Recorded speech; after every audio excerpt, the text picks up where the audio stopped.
The tragic death of actor Philip Seymour Hoffman has put heroin in the spotlight. Yeah, it's not Hollywood or back alley drug anymore. It's actually infiltrating some of our most peaceful communities. Tom Murray is here to break it all down for us. Tom. Well, Carol, Mike, heroin, it is a hard drug that is literally taking over some of our communities. Law enforcement leaders in Waukesha, well, they're fed up, and now they're doing something about it. Eagle, population 1,950. The minute you enter the village, you just feel like you're home. It's a safe village to live in, but we have issues like anyone else. And the issues that we discovered a couple of years ago, I think came as kind of a surprise to us. The main issue, a rapid increase in heroin use and deaths. 3 deaths within 18 months. Police Chief Russ Ehlers admits he didn't know where to start. Literally asking myself what I would say if a parent walked in my office and said, "Chief, you know, my son died of a heroin overdose. What are you doing about it?" And the honest answer would have been, not much. That's not the case anymore. Crack, marijuana, so it kind of runs the gamut, but heroin's probably the most prevalent thing right now.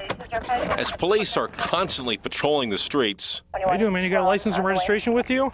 And performing traffic stops like this one that often result in drug seizures, like these. What you see here represents 12 months of opiate seizure. In a perfect world, this would be 12 years worth, but this is what we're dealing with in Eagle. Eagle is not alone. In Waukesha County, heroin deaths tripled from 2011 to 2012, and the numbers don't look to be going down anytime soon. Would you call it an epidemic? Absolutely, I would. Waukesha County DA Brad Schimmel says the number of accidental opiate overdose deaths, including heroin, is almost double the traffic deaths in the county.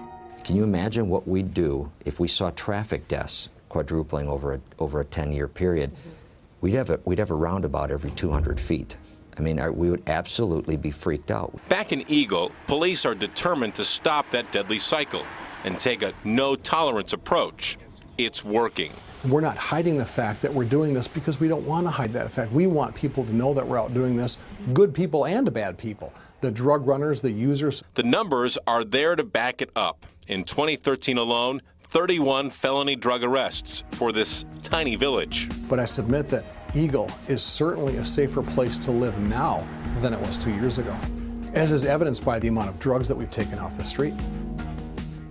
Now, there is some action in Madison to fight this war on heroin, including more funding for treatment and diversion programs.